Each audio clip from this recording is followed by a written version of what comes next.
Hey everybody, Mr. Brown here, and in today's episode of Science 110, we are going to be talking electromagnetism and electromagnetic radiation. The theories that describe our understanding of electromagnetism underpin all of the modern technology we enjoy. Without this theory, there would be no phones, computers, TV, Wi-Fi, radio, GPS. I could go on and on for days.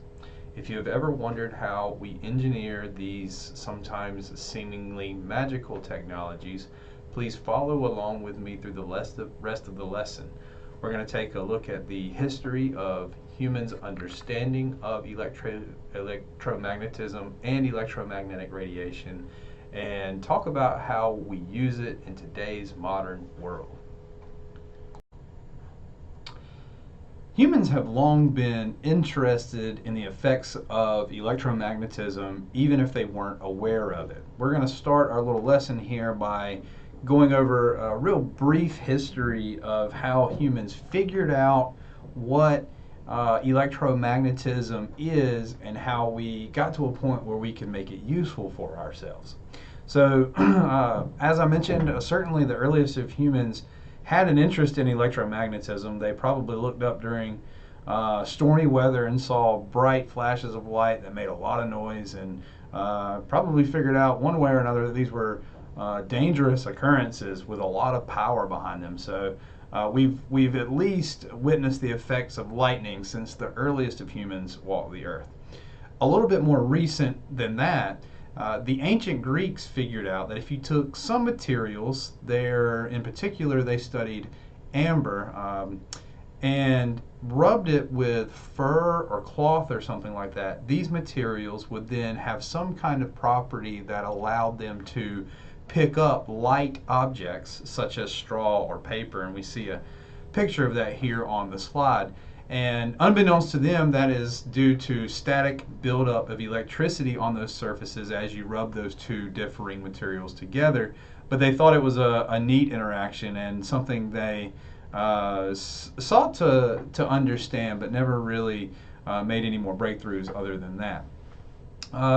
In the early 8th, 9th, and 10th century, the effects of magnetism started to be studied. So the ancient Greeks knew that there were rocks in the ground that would attract materials made of iron. So they had picked up naturally magnetic substances in the ground and watched them attract metallic objects. For the most part, that's all they had done.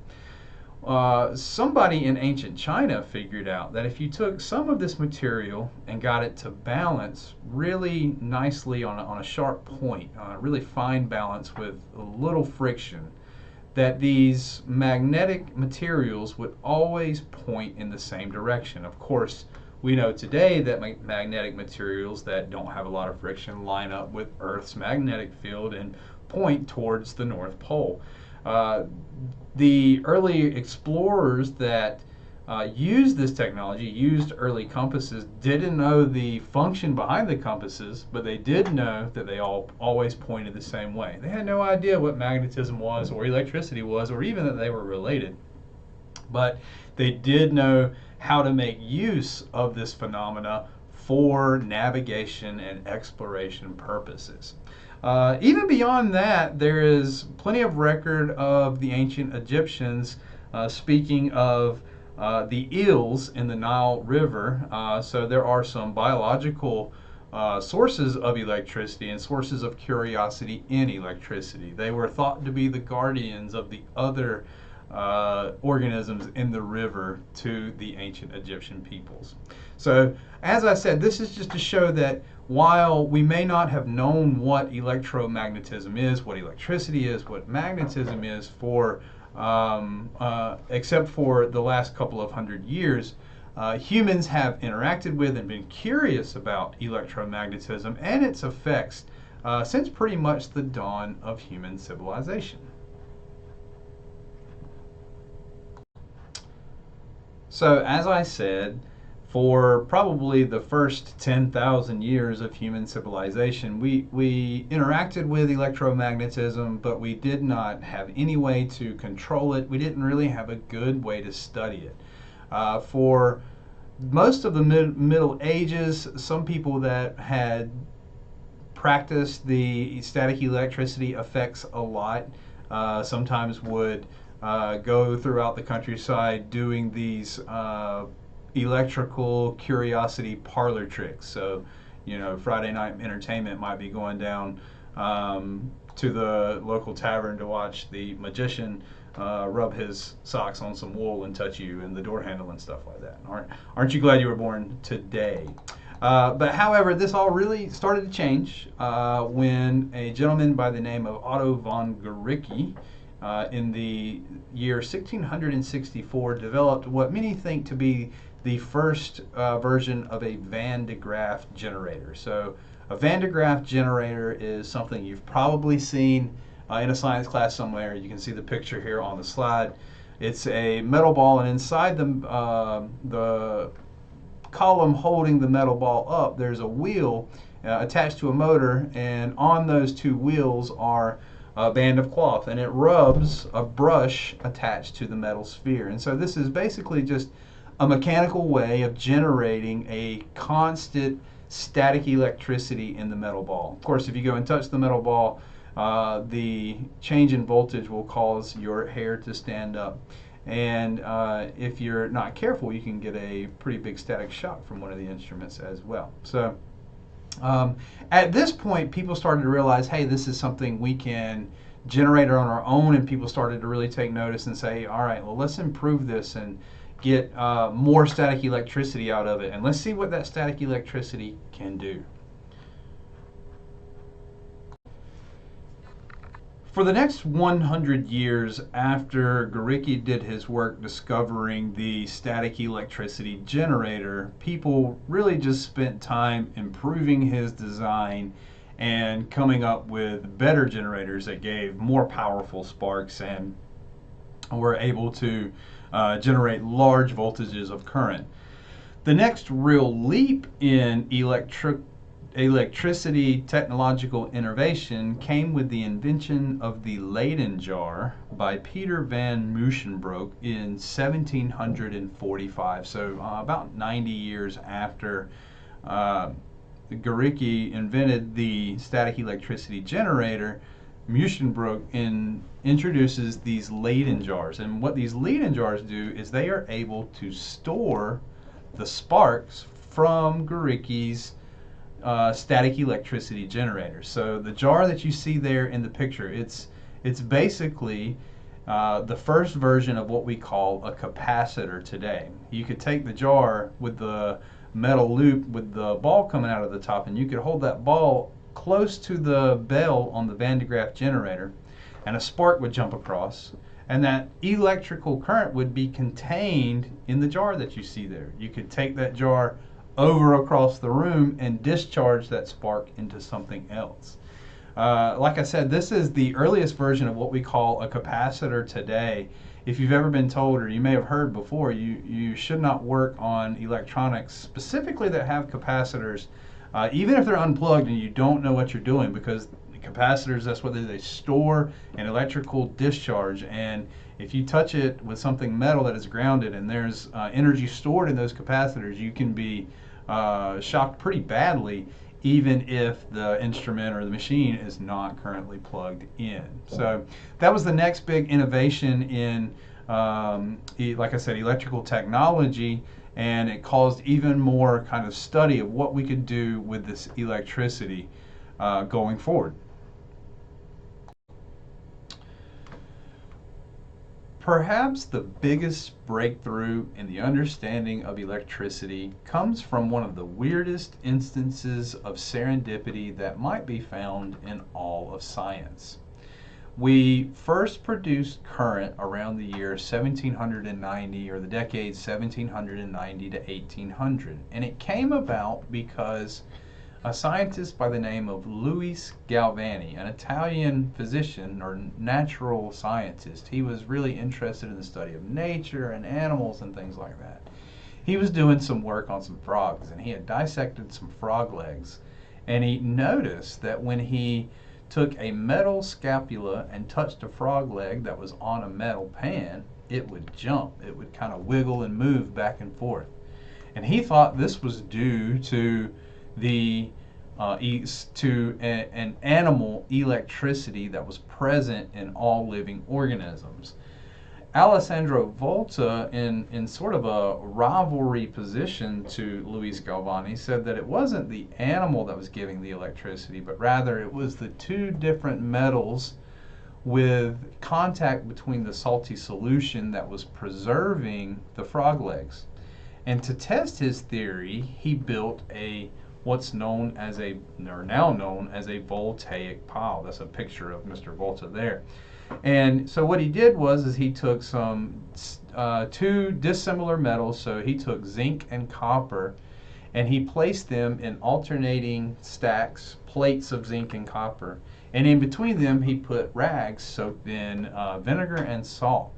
And when he connected two wires to the top of that stack of batteries, to the top of that galvanic cell, he produced a current in his wire. And that is actually still very much close to how we manufacture a battery today. And this was the first instance somebody had finally produced a constant source of electricity that could be used for something. It ran through the wire over and over again. So up until this point, all we had produced was static electricity that was discharged and gone. This was a continuous source of voltage. And so at this point, people really took notice and started to investigate what could we do with this continuous source of voltage.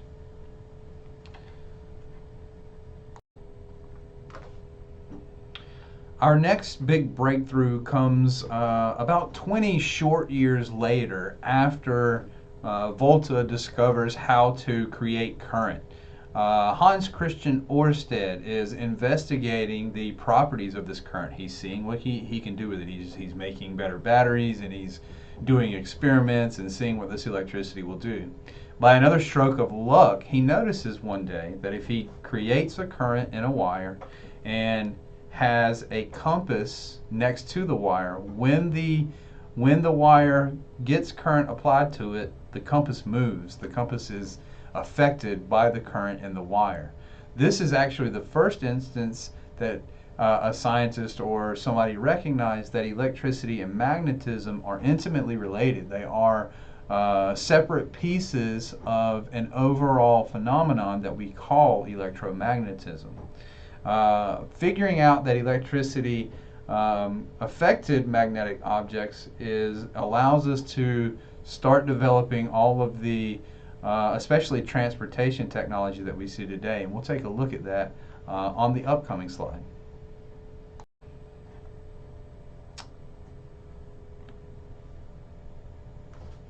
Michael Faraday uses the discovery by Ørsted to create what is thought to be the first electric motor. He realizes that if electricity and magnetism affect each other, if electricity can make the magnet move in a compass, it can make other magnets move. So he designs the setup we see here in the picture. He suspends a magnet in a pool of mercury, which is a metal that's liquid at room temperature. He applies an electric current to the mercury using a battery and some wires. And when he does so, the suspended magnet spins in the pool of mercury. He has successfully converted electromagnetic energy into mechanical motion energy, and essentially invented the first electric motor. Now, the electric motors we have today don't look anything like that. They look something more like what we'll see on the next slide. Now that we know about current and its effect on magnetism, the development of electromagnetic motors and generators really starts to ramp up. So like we said, if we apply current to a wire around a magnet, they affect each other. In the example of a motor, which we would see up here in the top example that you see here, this works by applying a current to the wire. You can see we put a battery in the wire, and with a fixed magnet that allows the loop of wire there to spin inside the magnet. And that's how most of our electric motors work today. They're much more technologically advanced, of course, but the principle of operation is still the same. You can also run the same apparatus in reverse. If you take a coil of wire and spin it inside of a stationary magnet, like we see here, being turned by a windmill. So wind blows on the rotor here, the wire spins inside of the magnet, and a current is generated in the wire, indicated by the powering of the light bulb. This is still very much how we generate a lot of our electricity today and use a lot of our electricity today. We see a picture here on the side of a coal power plant. So this is how we have generated electricity for home use for a long time. And what you see here is you see the raw coal being fed into the factory, and it's ground up and then burned underneath some water. That's what we have here in these pipes, is some water. The heat from the burning coal is used to turn the water into steam. And unless you've never kept a lid on a boiling pot or something, you might not know, but steam has a lot of force behind it. It's an expansion of water.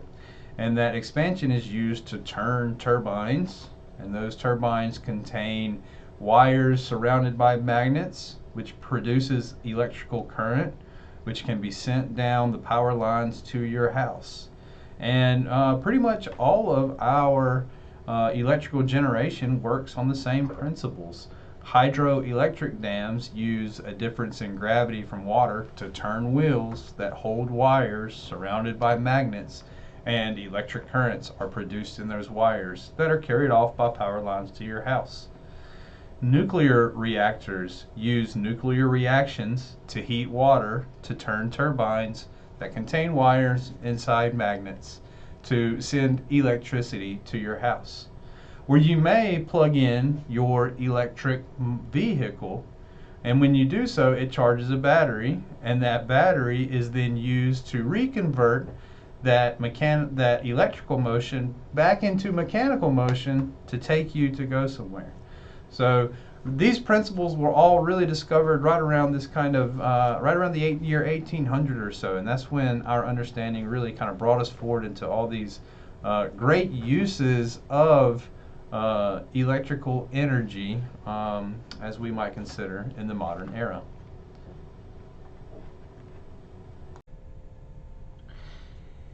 In addition to all of the work that was being done to understand the relationship between electricity and magnetism, another relationship had been discovered, and work was starting to undergo to understand the relationship between electricity and light.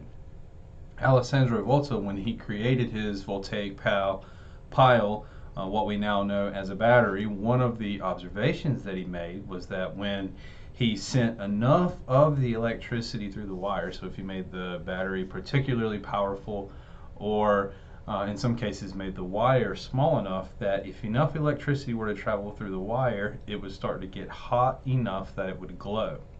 Now, Volta didn't really carry this technology forward very far, because what he found was, since it was exposed to oxygen in the atmosphere, this would quickly oxidize the wire, it would burn up, and the circuit would be broken, and so no more current would flow. So he didn't really do much more work with it. There was a scientist in 1802, however, who did see the utility in using electricity to produce light. Sir Humphrey Davy decided to use a voltaic pile. Now, he built a really large one. His was almost the size of a basement. And using this voltaic pile, he powered two electrodes, causing a spark to jump between the two electrodes.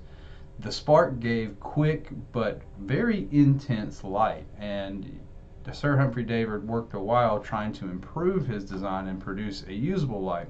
Sadly, he was never really successful at doing so. That didn't really, you used too much electricity. We can see a picture here. You had to make kind of an impossibly large battery to get enough usable light. People did start to work to improve his design, however, and these were known as arc lamps, and they were some of the earliest lighting technology used for electric light. And of course, along the way, we have the invention of the incandescent light bulb. So, as we've already discussed, Volta had the early iteration of the incandescent light bulb when he heated up his wire with the battery. He had the problem of the wire burning up in the atmosphere, though. So, in 1850, Joseph Swan gets the bright idea to encase a filament, so some kind of material that's going to conduct our electricity and get warm and glow. He encases the material in glass and does his best to get all of the air out of the glass. So the electrode is in a vacuum chamber without very much oxygen with which to react. And this allows for the filament to last a lot longer without burning up in the air. He never produced a commercially successful application. Of course, Thomas Edison was the so-called inventor of the light bulb. He's kind of known for that. And what he did was he gave us the first commercially viable incandescent light bulb. His first design encased a bamboo filament in glass, and that bamboo filament would glow inside of that that vacuumed out chamber via electric current for around 1,200 hours before it would be unusable. While all of these new technologies were being developed, the motors and generators that Faraday started, the electric lighting that was first developed by Volta and then carried through by others. While all of this exploration was going on, people were starting to understand the relationship between electricity and magnetism. They would define some of these relationships mathematically. They would see, for instance, if you put a very large current through a wire, how hard would it pull on the magnet? What would be the amount of attraction between a magnet that was placed close to the wire or to the electricity?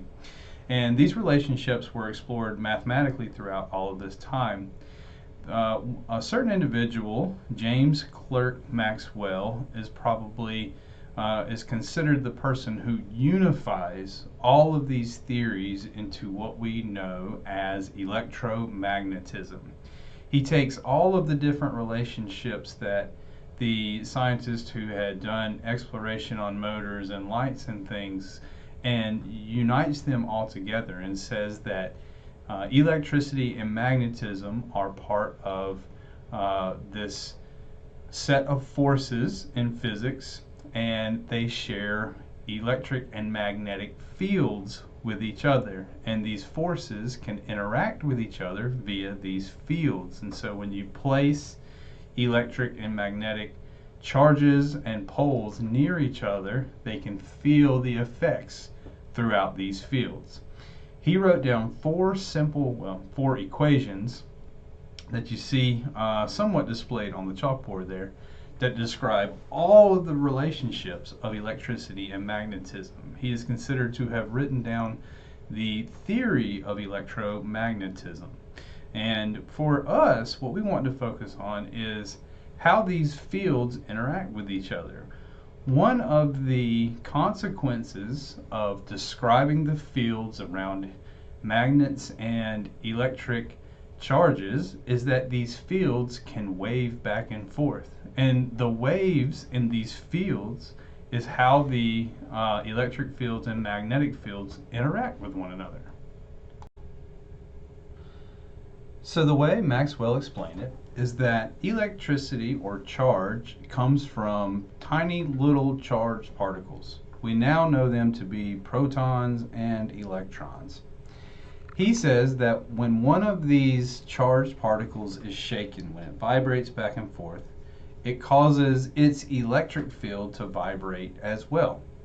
Since electric and magnetic fields are inherently linked, the surrounding magnetic field starts to vibrate also. And so this wave goes out through the electric and magnetic fields that we call electromagnetic radiation.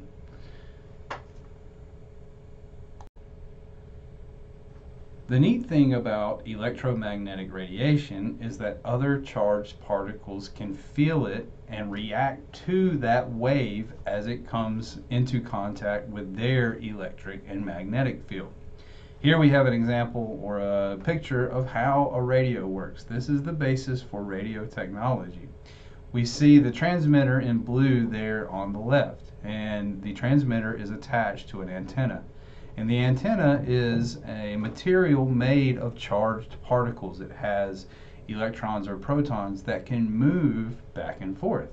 And so we shake those electrons or protons, and it causes the electric fields around them to vibrate back and forth, up and down, like you see in the picture. Somewhere else, further away, there is a receiver. The receiver also has an antenna that has charged particles on it. When the electromagnetic waves from the transmitter reach the charged particles in the receiver, the charged particles in the receiver vibrate back up and down just like they did from the antenna. That's how we can send and receive information between two antennas, like we do with radio, like we do with Wi-Fi, like we do with our nice cell phones that we have today. So this is the basis for all of that technology. We're just shaking charged particles back and forth and causing them to move other charged particles somewhere else. These movements, these waves in the electromagnetic fields is what we refer to as electromagnetic radiation.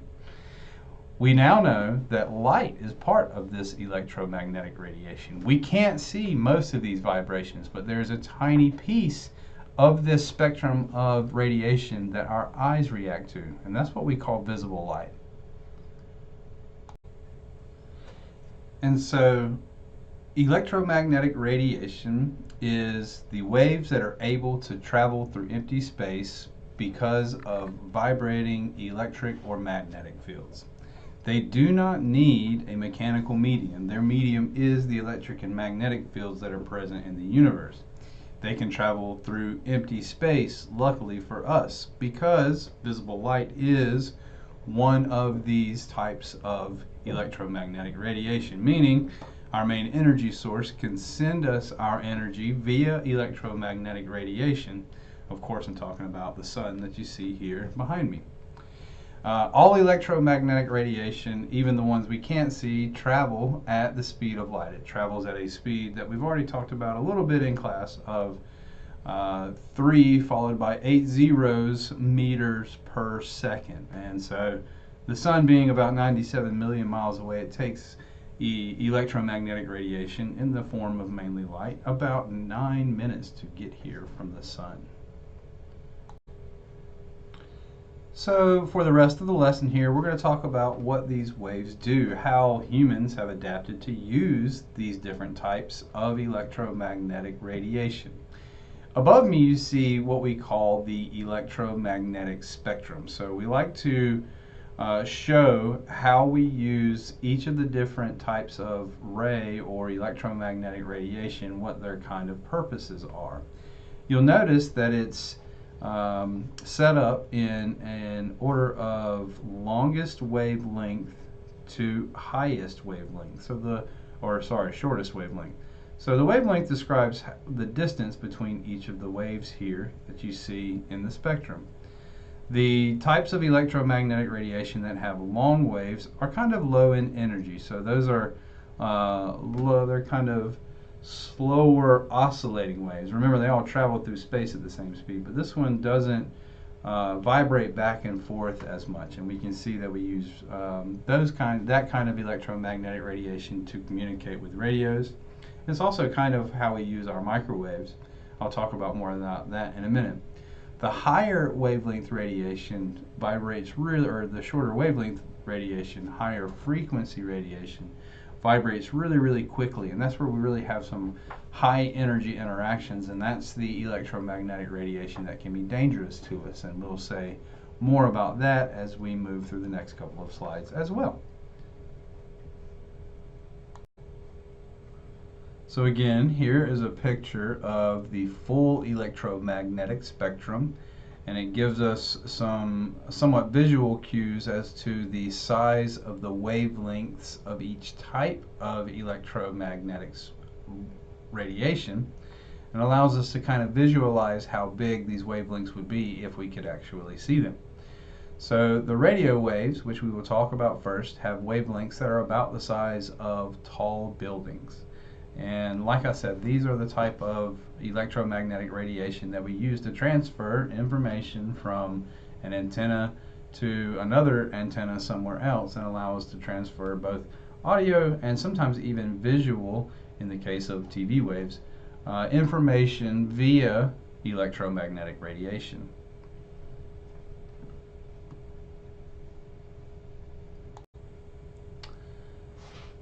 Radio waves are the lowest form of energy for electromagnetic radiation. They have the longest wavelength, so these very kind of big waves that kind of vibrate back and down pretty slowly in the case of in relative to other electromagnetic waves. They transmit radio and TV. That's why they have the names. That's why we call them radio waves. And well, they used to anyways. Nowadays we transfer them by cables and things more so than antennas, but they are still used to carry audio information. And definitely, there's still plenty of radio waves out there.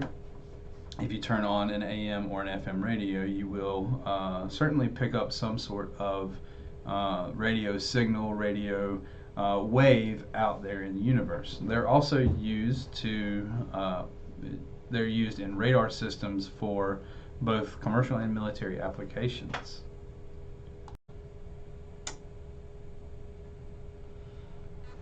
On this slide, I have a comparison of AM radio waves versus FM radio waves to show you how the two technologies differ. In AM radio, which is not used very much anymore, you may have never even have listened to an AM radio station, but in AM radio, it has the name AM because we have amplitude modulation in AM radio. Notice, what is being changed in the radio wave that's being generated is how tall or short the wave is. That is what is known as the amplitude. So when the signal reaches the receiver antenna, the information is encoded in the heights of these waves. Notice the wavelength and the frequency never change, only how tall or short the wave is. In frequency modulation, or FM radio, it's the frequency of the wavelength that changes. So the waves somewhat get tighter together, the wavelengths get shorter, and the frequency goes higher, and then sometimes it spreads back out. And again, the information is encoded in that change of frequency, and the receiving instrument decodes that frequency and displays or replays the information as audio or visual or however or whatever the signal encodes. Over here on the other side, we have some interesting information about why we would use different types of radio technology. We see that the FM waves leave the antenna and go off into the atmosphere and actually leave the atmosphere. They are not as easily controlled. However, they do produce a clearer signal. So that's why most FM stations, or most radio stations that get some listening, are anymore, not many do, but they are FM because you get a clearer signal as long as you're close to the tower, and there's enough now that that we can pick up most stations that we want to. On the other hand, AM radio, which doesn't get used much very more, it may not be as clean, you don't get as nice of a signal, however it can go very, very far. With the right equipment, the AM radio waves bounce off our atmosphere, as you see in the diagram there. And AM radio, under the right conditions, nice weather and powerful enough equipment, you can pick up AM radio from across the world, from the other side of the world, in fact. Whereas FM radio, you can't pick up more than 60 or 70 miles away from the transmitter.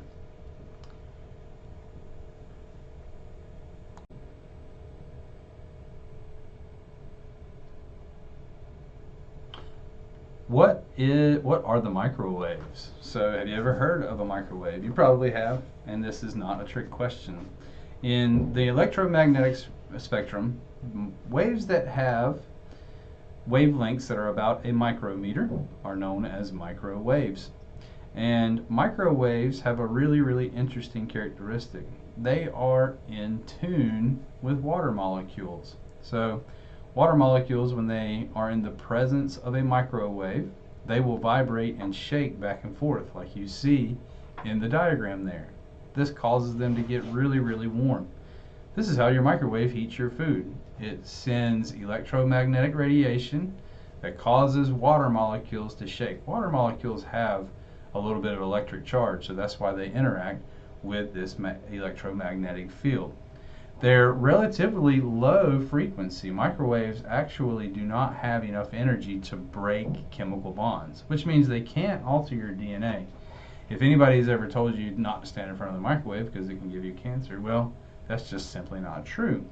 It will cause the water in your body to heat up if it were to touch you, so I wouldn't suggest getting in a microwave, but standing around while it cooks is not going to do any harm to you. The radiation is relatively light or relatively low energy. However, like I've said, it causes water molecules to rock back and forth. It causes water molecules to get hot, and this is how your food is heated.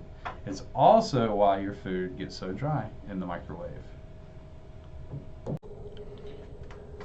So to review a little bit, so far we've looked at the lower energy part of the electromagnetic spectrum. We've looked at radio waves, which have the longest wavelengths of all of the electromagnetic energy examples. Radio waves are good for communication, transmission. We transmit audio and visual data between towers, between antennas. Using electromagnetic waves, we send signals up radio antennas, and those signals are received and interpreted by receivers somewhere else. After the radio waves, we moved into the microwaves and talked about the microwaves. Microwaves are useful for heating our food. They're useful for a few other scientific purposes as well. And now we're moving further down the electromagnetic spectrum into a little bit higher energy known as infrared energy. Infrared electromagnetic energy is something that any object that has temperature puts off. Temperature, or heat as we may know it, is the result of molecules vibrating. So when you're sitting at, say, your solid desk and you think that object is sitting there completely still, its molecules are actually vibrating back and forth a little bit. The more they vibrate, the hotter the object will be. When these molecules are vibrating back and forth, that means their charged particles, their protons and their electrons, are also vibrating back and forth. That means they are moving electric charge, which causes electromagnetic waves to disperse around them in their electromagnetic fields. Infrared radiation is about 1 millimeter in wavelength down to some smaller ones. And we know it because it's used to keep food hot. So when we look at or when you see a lamp at a restaurant that's sitting there keeping some French fries hot, for instance, that lamp is usually giving off infrared radiation. Now, it gives off some visual radiation that we can see as well, but it very often gives off the type of radiation that causes our molecules to jiggle. And it's actually invisible. It's the invisible part of those lamps that keep our food nice and warm. It's also used in night vision goggles, so we can see when it's really dark outside, there's not a lot of visible light coming out. Hot or objects that are warm and have heat energy, as most living things do for certain, will give off this infrared radiation, this infrared electromagnetic energy, because their molecules are vibrating back and forth a little bit. And what night vision goggles do is they detect this infrared radiation and turn it into visible light and project that visible light into your eyes to show you where the infrared radiation is coming from. And that allows us to know where warm objects are, and with different colors we can create a visual effect. It's also used in many different signal senders that we interact with on a daily basis. It's pretty easy to generate infrared electromagnetic energy. All you have to simply do is heat a substance up. And so it's very often used in, like I said, cheap signal senders. Think your TV remote. It's not a very high-tech piece of equipment, but it sends an invisible signal from your hand to your TV to turn up the volume or change what you're watching. And it does so by causing an infrared electromagnetic wave to move from the remote to the TV in order to send it instructions.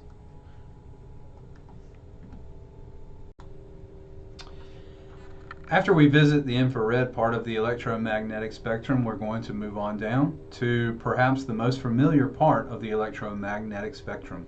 Situated right here in between the low energy radio, microwave, and infrared waves and the higher energy ultraviolet, X-ray, and gamma rays is a small select band of this radiation that humans have built-in detectors for, our eyes.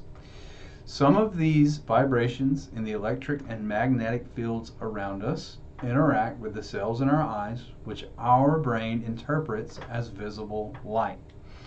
The visible light part of the spectrum is further subdivided into smaller sections that we see as different colors. So longer wavelengths part of this tiny part of the spectrum we see as reds and oranges and yellows. The shorter, tighter wavelength waves that we see up in the higher energy part of the visible light spectrum we see as blues, purples, and violets. This is a very, very tiny part of the electromagnetic spectrum that we can see. However, we might find it interesting to know that the part that we can see happens to be almost the exact type of radiation or the exact wavelengths of the electromagnetic spectrum that our main source of energy gives off. And so if you look at this graph here, what this is showing us is wavelength of electromagnetic radiation down here on the bottom. Down here below 200, this is very high energy radiation. This is very short wavelength electromagnetic radiation. We'll explore that type of radiation in just a moment. Further on this side, these are our longer wavelength electromagnetic radiation. This is where our radio and TV waves exist. Here in this middle, from about 200 nanometers up to about 800 nanometers, this is where visible light exists. And this is the yellow line here represents the intensity of radiation that comes from our sun. The higher the yellow line, the more of that type of wavelength of radiation our sun emits. And it is probably no coincidence that the spectrum of light that our sun gives off, or the spectrum of electromagnetic radiation that our sun gives off, is the spectrum of electromagnetic radiation that our eyes respond to.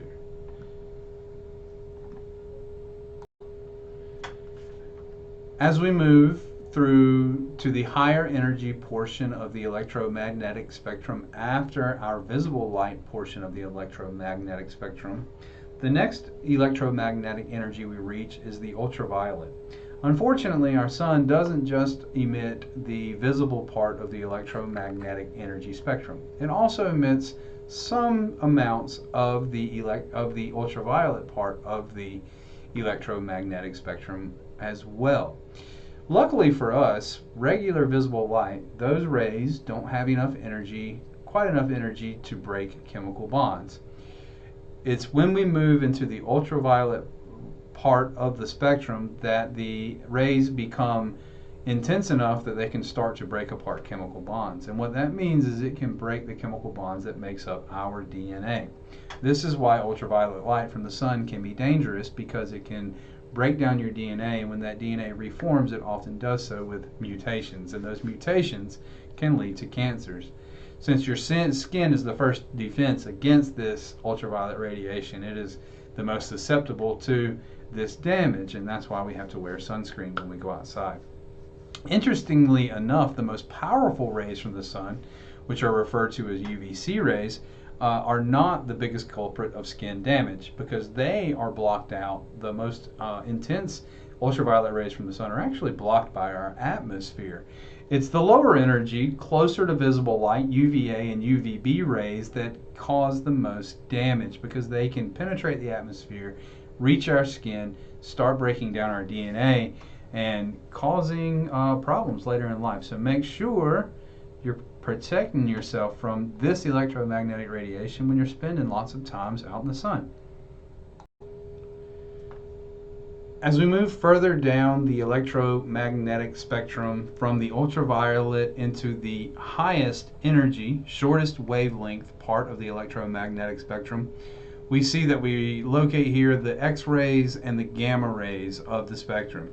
These are the, as I said, highest energy of them. They are rather destructive if large amounts, or even in the case of the gamma rays, small amounts of this radiation contacts materials. It can be a destructive force. There's a lot of energies in these short wavelength waves.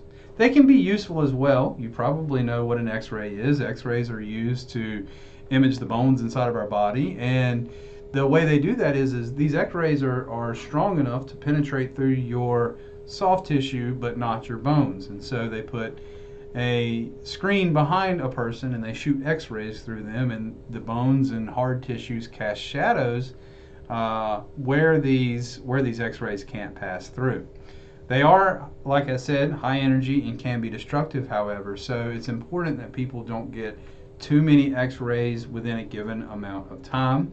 And we even know that, for instance, when you go get a dental X-ray, that we use a lead vest, which blocks the X-rays from your torso and only allows it to go towards your teeth, hopefully. No, maybe not too much towards your brain, but some, I'm sure. People who work in imaging at the medical office and are around X-rays and CT scans for long amounts of time, those folks have to wear badges that change color to indicate that they've been exposed to too many X-rays in a short amount of time, and they might have to take some time off work. Finally, at the very highest end of the spectrum, we have the gamma rays, and this is very short wavelength, very high energy electromagnetic radiation. This is the type of radiation that's produced in supernova star explosions, nuclear reactions, and other very high energy events. Gamma rays are very, very destructive. They are so high energy that even small amounts of gamma rays can significantly destroy pieces of matter.